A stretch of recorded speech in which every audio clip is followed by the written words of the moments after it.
Olá, louvado seja nosso Senhor Jesus Cristo, para sempre seja louvado, glória ao Pai, ao Filho e ao Espírito Santo, como era no princípio, agora e sempre, amém. Queridos irmãos e irmãs, paroquianos da nossa paróquia, Nossa Senhora da Abadia, Diocese de Cristalândia, graça e paz, que Deus abençoe e ilumine a todos nós, nos fortalecendo na fé, nos dando um coração bom, capaz de amar e perdoar sempre.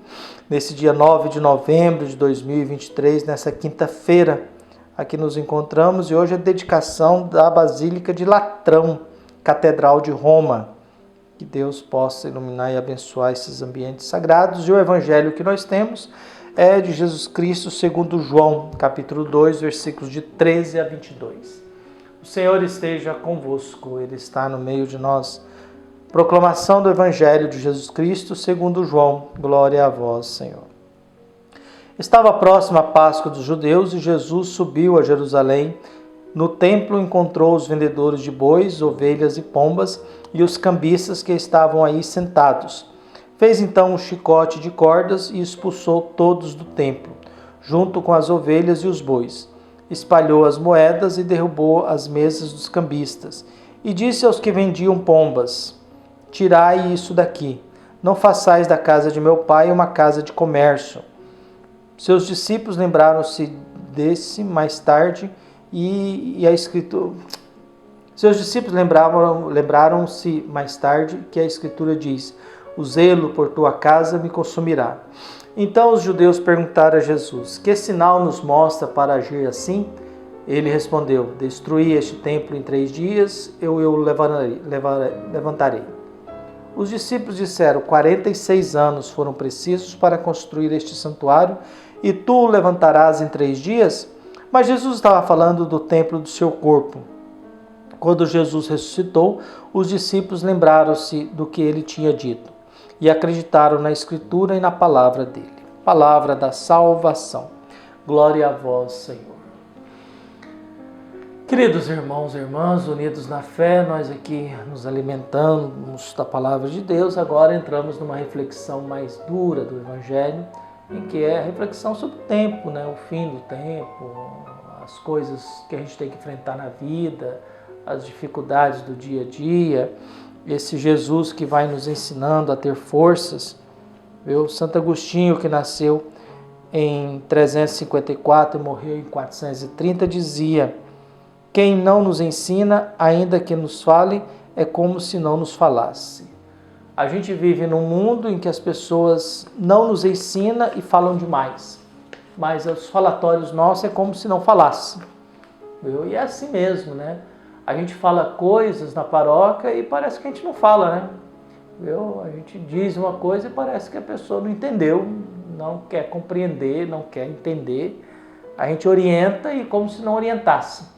A gente dá sugestões como se não falasse.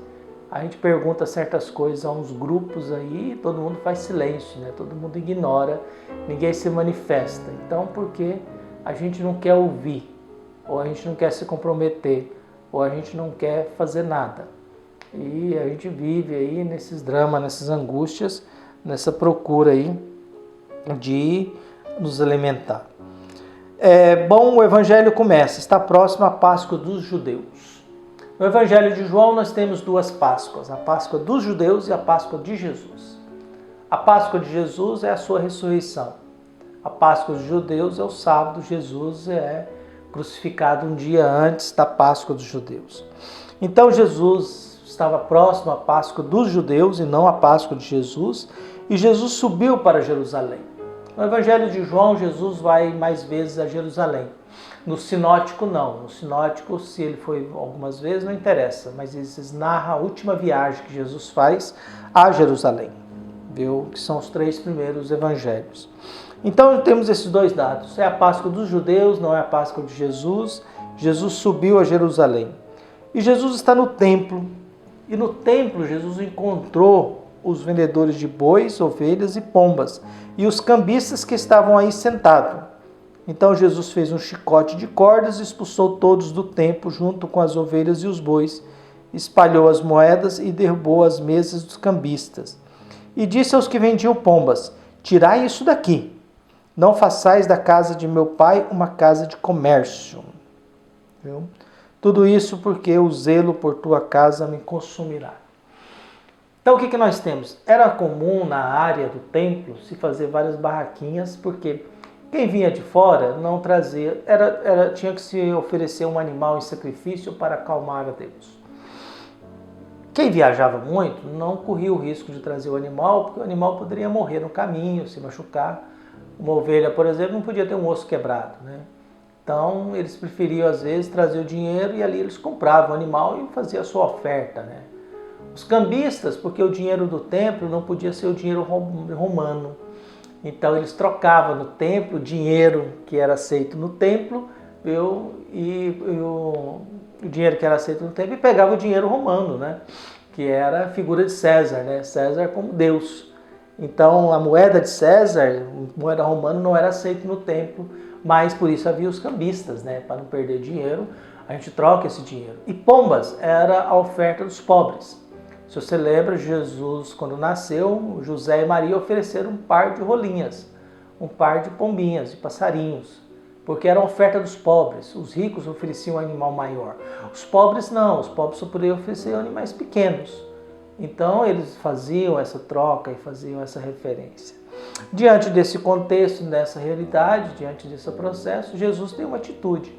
Como o zelo te consumirá, o zelo pela casa do Pai consome Jesus, Jesus tem um ato de violência, né? Jesus pega um chicote, derruba tudo e dá uma atenção especialmente aos vendedores de pombas. Tira isso daqui. Não faça da casa do meu pai um comércio, porque eles são piores, porque eles exploravam os pobres. Os vendedores de pomba exploravam os pobres.